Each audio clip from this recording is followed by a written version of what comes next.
Good morning, welcome to Catex TV. Today is Wednesday, July 30th, 2014. My name is Matt Bernat, filling in for Frank Fortunato, who is in London this week. You can also follow more news updates on our Twitter account, @CatexTV. Once again, the Catex Twitter account is @CatexTV. A 6.3 magnitude earthquake rattled Mexico on Tuesday, killing an elderly woman and injuring one other. The epicenter was on the east coast state of Veracruz, where residents and tourists fled homes and hotels. Authorities found no damage to the Laguna Verde nuclear power plant and oil installations on the Gulf of Mexico coast.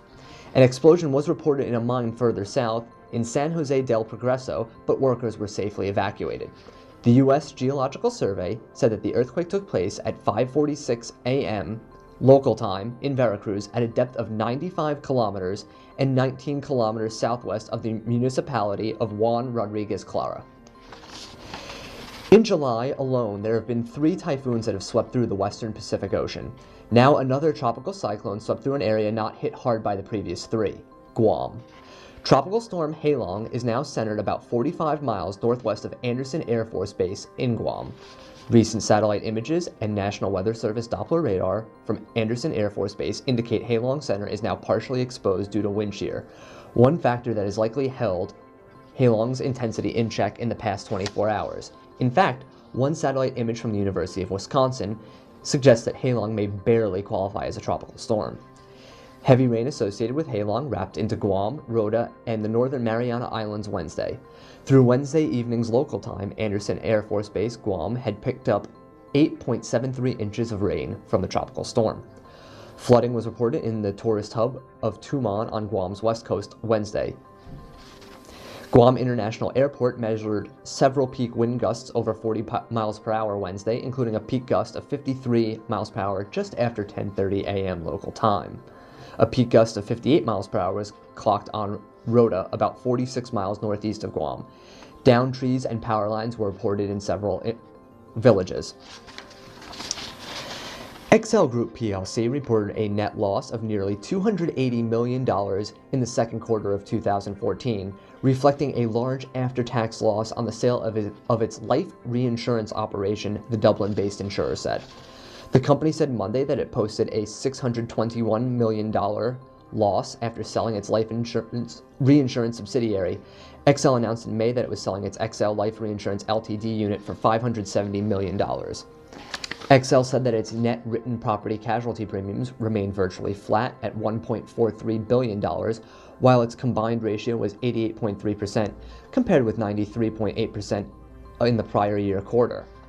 For the first 6 months of 2014, the company posted a net loss of $23.5 million, compared with a net income of $623.5 million during the first 2 quarters of 2013, while net written premiums decreased 4.3% to $3.35 billion, compared with a year earlier. The 6 months combined ratio improved from 89% to 90.8%.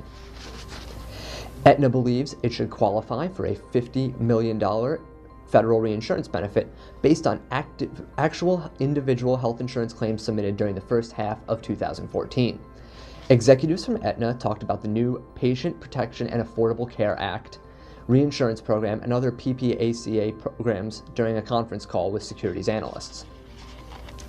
Aetna held the call to review second quarter earnings. The company is reporting $549 million in net income for the quarter on $15 billion in revenue, up from $536 million in net income and $12 billion in revenue for the comparable quarter in 2013. The company ended the quarter providing or administering coverage for 23 million people, up from 22 million people a year ago. The company has been selling qualified health insurance coverage through the exchanges in 17 states. It hopes to start selling in Georgia in 2015. Executives said only about 2% of Aetna's health plan enrollees have QHP coverage from an exchange, but analysts pressed the executives for any ideas they might have on how the QHPs will really work. The executives said they might have a better idea 3 months from now at the end of the third quarter. That's the news for today. Thank you for watching. If we have any important breaking news, we will come back on and tell you. As always, you can stay tuned to Catex News on Twitter @CatexTV in order to follow more news updates. Thank you again for watching. We will see you tomorrow, and have a nice day.